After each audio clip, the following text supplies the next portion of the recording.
Welcome to quick review. और हम review करने लगे हैं जी डॉन 25 अगस्त को। और हमारे पास 5 इंपॉर्टेंट जो है वो डिस्कशंस हैं जो कि करंट अफेयर्स के लिए इंपॉर्टेंट है, जिसमें हम सबसे पहले बात करने लगे हैं ट्रम्प साहब का जो क्लेम है कि भाई उन्होंने जो स्ट्रीट ऑफ हुर्मुज़ है उससे जितनी भी माइंस बिछी हुई थी वहां पे वो सब रिमूव कर दी हैं। इसको हम डिस्कस करेंगे, ठीक है।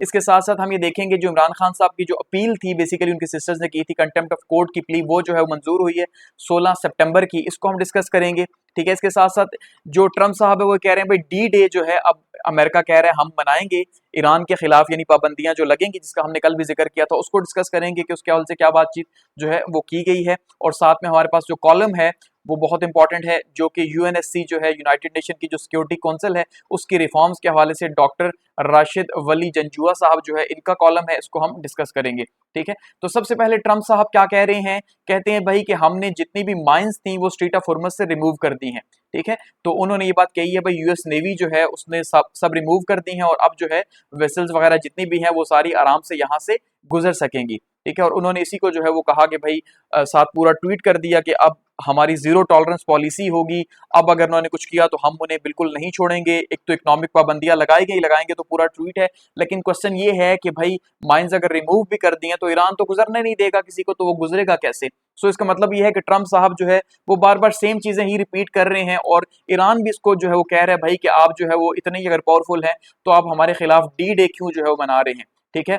तो यहाँ पे देखिए कहते हैं इकोनॉमिक डी डे जो आप हमारे खिलाफ कह रहे हैं, तो इसका मतलब ये है कि जो आपके सामने सरेंडर कर दे तो वो तो ठीक है, लेकिन जो सरेंडर ना करे, जो बैंक्स, जो कंपनीज, जो पोर्ट्स, जो गवर्नमेंट्स आपके सामने सरेंडर ना करे, तो इसका मतलब है कि आप उनके खिलाफ जो है वो डी डे करेंगे। तो ऐसा नहीं होना चाहिए, ठीक है, ये कह रहे हैं।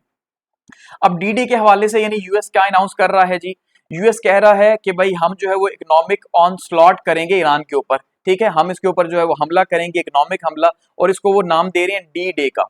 अब डी डे बेसिकली आपको पता है नॉर्मंडी डे, इसको नॉर्मली ये भी कहा जाता है कि भाई जब 6 सितंबर को जो है वो 1944 को अमेरिका ने और उसके एलाइज ने जो है मिल के जब जो फ्रांस का जो एक जो है वो जजीरा है नॉर्मंडी, वहां पे हमला किया था नेवल पावर से और बाकी सारी पावर्स ने मिलके हमला किया, तो जिसको डी डे कहा जाता है, ठीक है। तो यानी वो एक ऐसा हमला था जिसमें जो है बहुत नुकसान हुआ, वर्ल्ड वॉर सेकंड का उसने पांसा पलटा। तो यही अब ट्रम्प साहब कह रहे हैं कि हम ये डी डे जो है वो इकोनॉमिक डी डे करेंगे ईरान के खिलाफ।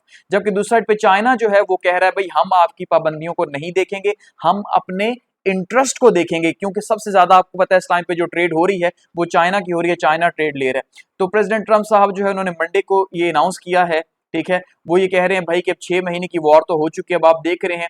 तो उनके जो ट्रेजरी सेक्रेटरी स्कॉट बेसेंट साहब हैं वो ये कह रहे हैं कि हम इकोनॉमिक जो है पाबंदियां लगाने जा रहे हैं इसके ऊपर। उन्होंने पूरी प्रेस कॉन्फ्रेंस जो है वो की है और उसमें वो क्या क्या कह रहे हैं, वो कह रहे हैं बेसिकली कि हम जो है वो हर एक को पाबंद बनाएंगे, यानी कि जो भी कंपनी जो है वो ले रही है, जो भी परचेजिंग कर रही है उससे, ठीक है। और उन्होंने 60 एंटिटीज जो है वो आइडेंटिफाई की हैं, ठीक है। वो ये कह रहे हैं कि भाई हम 5 शोबों के अंदर बेसिकली जो है ईरान की पाबंदी लगाएंगे 60 एंटिटीज पे, जिसमें वो कह रहे हैं डिजिटल एसेट्स जो ईरान के हैं उस पे हम लगाएंगे, गोल्ड के ऊपर, टेक्नोलॉजी के ऊपर, एविएशन और शिपिंग के ऊपर हम पाबंदियां लगाएंगे, ठीक है। वही कह रहे हैं भाई यूएस की जो सैंक्शंस हैं ईरान के खिलाफ वो बेसिकली तो अब सालों से लगी हुई हैं, लेकिन अब उसको रीन्यू किया जाएगा और खास करके हम ऑयल जो रेवेन्यू है ईरान का उसको बंद करने की कोशिश करेंगे। यानी किसी भी साइड से जो पैसा आ रहा है ईरान में वो पैसा नहीं आना चाहिए। इन पाबंदियों का पर्पस ये है और ये इंतहाई सख्त होंगी, जिसको डी डे वो कह रहे हैं। एविएशन सेक्टर हो गया, क्रिप्टो करेंसी हो गया, प्रोक्योरमेंट ऑफ वेपन्स वगैरह हो गया, यानी मिलिट्री से जो चीजें या मिलिट्री हार्डवेयर से जो जुड़ी हुई हैं वो कोई भी बाहर का बिजनेस इनकी हेल्प नहीं कर सकेगा कि भाई इनसे कुछ भी परचेज करे, इनको कुछ दे, ये जो है वो कहा जा रहा है। और ईरानियन रेवोल्यूशनरी कॉप्स गार्ड जो है वो जो चीजें कंट्रोल करते हैं, बिजनेस जो कंट्रोल करते हैं, उन बिजनेसेस को भी हम जो है वो टारगेट करेंगे, ये कहा जा रहा है, ठीक है। और डॉलर बेस्ड सिस्टम को हम जो है वो मजीद मजबूत करेंगे। यानी बेसिकली आपको पता है ईरान का तो डॉलर का हिसाब किताब भी बहुत बुरा है, वहां पे एक डॉलर किस हिसाब का पहुंचा हुआ है, तो इसलिए वो अपनी जो है वो करेंसी के अंदर खास करके बार्टर ट्रेड को ज्यादा प्रेफर करता है ईरान। तो कह रहे हैं भाई हम इसको भी रोकेंगे ताकि वो डॉलर्स में ही ट्रेड करे और फिर उसको मजीद जो है वो नुकसान हो। तो ये ट्रम्प साहब का जो है वो कहना है, ठीक है। और जबकि दूसरी साइड पे ट्रम्प साहब क्लेम कर रहे हैं फाइनेंशियल टाइम्स को कि हम ये जो वॉर है ये तो बेसिकली हम जीत चुके हैं, यानी हम तो ईरान तो वैसे ही अब जीत चुका है। जबकि ईरान का ये कहना है, अगर भाई गालिबाफ साहब का कहना है आप तो अपनी बात में खुद ही झूठे हैं, अगर आप जीत चुके हैं तो आपको फिर डी डे की क्या जरूरत है, यानी आपको फिर इकोनॉमिक पाबंदियों की क्या जरूरत है। ठीक है। जबकि दूसरी साइड पे अगर हम चाइना की बात करें तो हमने कल देखा था कि चाइना सबसे बड़ा जो है वो इस टाइम पे इंपोर्टर है ईरान के ऑयल का। तो चाइना ये कह रहा है भाई हम तो ईरानियन ऑयल लेंगे, हम इन पाबंदियों को जो यूनिलैटरल है वो नहीं मानते, ठीक है। और वो ये कह रहा है भाई कि हमें जो है वो इससे नुकसान है, तो इसलिए हम अपने पर्सनल जो है वो नेशनल इंटरेस्ट को देखेंगे। और साथ में वो ये कह रहा है कि डिप्लोमेटिक सोल्यूशन जो है वो होना चाहिए इस इशू का, ये जो मिडिल ईस्ट के अंदर क्राइसिस बने हुए हैं। तो शी जिनपिंग साहब जो है वो डिप्लोमेटिक जो है वो जोर दे रहे हैं, जैसे पाकिस्तान कोशिश कर रहा है पूरी, ठीक है जी। वहीं पे कतर ने भी ये बात कही है कि भाई ये जो पाबंदियां हैं यूनिलेटरल हैं, ऐसी नहीं होना चाहिए, इससे हालात मजीद खराब हो जाएंगे। तो हम ये देख रहे हैं नहीं, एक साइड पे अमेरिका पाबंदियां लगा रहा है, दूसरी साइड पे चाइना जो है उसको नहीं मान रहा। ये हमें न्यूज सामने देखने को मिल रही है डी डे के हवाले से। नेक्स्ट अगर हम बात करें इमरान खान साहब की, तो इमरान खान साहब को जो है वो हॉस्पिटल जो नहीं लेकर गए, आपको पता है ऑर्डर दिया गया था 18 अगस्त को कि भाई उनको जो है वो सुप्रीम कोर्ट ने कहा था कि शिफा हॉस्पिटल लेके जाएं, तो वो नहीं लेकर गए, पिम्स लेके चले गए।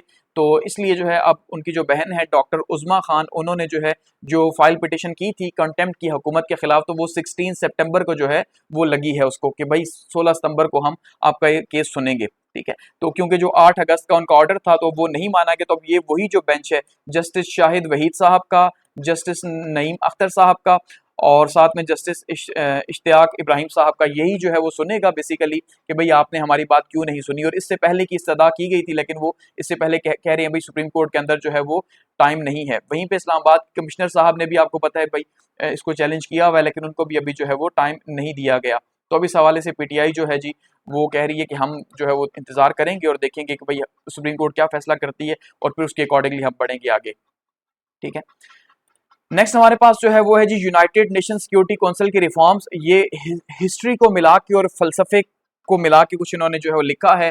डॉक्टर राशिद वली जंगजुआ साहब जो है इन्होंने, और ये बेसिकली जो है वो नस्ट के प्रोफेसर हैं, ठीक है।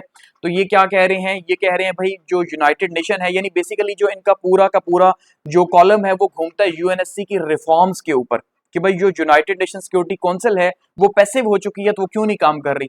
तो ये कह रहे हैं भाई यूएन का जो सिस्टम है ये एस्टेब्लिश किया गया था 1945 के अंदर, यानी जब यूएन को बनाया गया।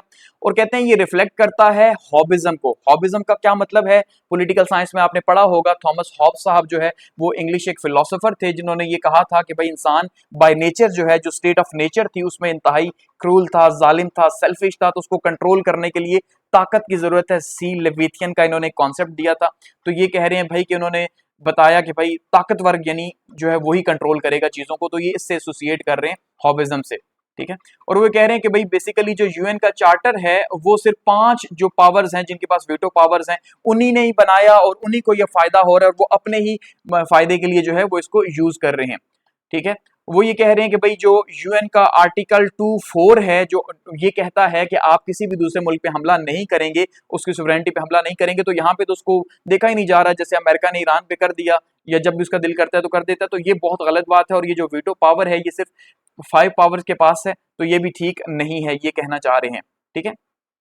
वो कह रहे हैं जो यूनाइटेड नेशन की जो जनरल असेंबली है और यूनाइटेड नेशन की जो सिक्योरिटी काउंसिल है, इसका जो पर्पस था वो बेसिकली अमन लाना था, लेकिन ये तो जेनोसाइड को नहीं रोक पा रही, वायलेशन ऑफ सोवरेनिटी को नहीं रोक पा रही। सो इसका मतलब ये है कि ये पैसिव है। और ये कह रहे हैं जो अटलांटिक चार्टर था, जिस जो बर्थ है नेटो की, अटलांटिक चार्टर बेसिकली 1941 में हुआ था, ठीक है, वर्ल्ड वॉर सेकंड जब चल रही थी, और ये ब्रिटिश प्राइम मिनिस्टर चर्चिल साहब के बीच में और अमेरिकन प्रेसिडेंट के बीच में जो है वो समंदर के अंदर हुआ था, अटलांटिक ओशन के अंदर, ठीक है। तो अब वही नेटो बनी है, नॉर्थ अटलांटिक ट्रीटी ऑर्गेनाइजेशन, जो वॉर के हवाले से डिस्कशन की गई थी। तो उसको रेफर कर रहे हैं बेसिकली कि भाई उस टाइम पे उन्होंने कोशिश की थी कि किसी तरह से जर्मनी को रोका जाए, ठीक है। तो अब भी बेसिकली ये यानी वही मेंटेलिटी है कि अपने हिसाब से पावर्स को जो है वो यूज कर रहे हैं। और आर्टिकल 5 जो उनका बताता है नेटो का कि भाई एक के ऊपर हमला सबके ऊपर हमला होगा, तो बाकियों की कोई इज्जत नहीं है, बाकियों को नहीं पूछा जाता, और यूएन की जो जनरल असेंबली है वो भी इसको किसी तरह से बेहतर नहीं कर पा रही बेसिकली, ठीक है। तो वो ये कह रहे हैं कि हम जो है वो आज बहुत आगे बढ़ चुके हैं, लेकिन फिर भी जो है बेसिकली हम ये देख रहे हैं कि ये जो पावर इन 5 ममालिक के हाथ में, P5 के हाथ में, ये बहुत ज्यादा नुकसान कर रही है। तो अब वो साथ में ये कह रहे हैं कि अब जैसे बातचीत हो रही है कि भाई यूएन जो है उसको बदला जाए, उसके अंदर जो P5 है उसको ऐड किया जाए, तो उसको कैसे ऐड किया जा सकता है। तो बेसिकली ये जोर दे रहे हैं जो यूनाइटेड नेशन का जो पीस एक सिलसिला होना चाहिए कि भाई कोई ऐसा सिस्टम बने जिससे अमन लाया जा सके दुनिया के अंदर, ठीक है। तो ये कह रहे हैं भाई मुख्तलिफ प्रपोजल्स हैं, जैसे G4 प्रपोजल है, एक सामने आया जिसमें ब्राजील, जर्मनी, इंडिया और जापान को भी कहा गया कि इनको भी P5 की पावर्स दी जाएं। ठीक है, वो कहते हैं ये भी नहीं होना चाहिए। जाहिर बात है पाकिस्तान इसकी मुखालफत करता है, क्योंकि इंडिया को अगर वीटो पावर मिलेगा मतलब पाकिस्तान तो फिर गया। ठीक है, तो एक तो वो ये कह रहे हैं। ठीक है, इसके अलावा कहते हैं जी G4 कंट्रीज जो हैं अगर उनको एशिया के अंदर परमिट सीट्स मिलती हैं या अफ्रीका के अंदर मिलती हैं तो वो तो अच्छी बात है, लेकिन अगर इंडिया को मिलती हैं तो वो हमें एक्सेप्टेबल नहीं है, वो हमारे लिए नुकसानदेह होगा। इसी तरह से अगर अफ्रीकन ग्रुप जो है 54 कंट्रीज का, उनकी 2 परमिट सीट्स होती हैं तो ये को बुरी बात नहीं है, ये अच्छी बात है, यानी उनका भी रोल होना चाहिए, क्योंकि उस जमाने में वो 5 पावर्स थी, आज और भी पावर्स हैं।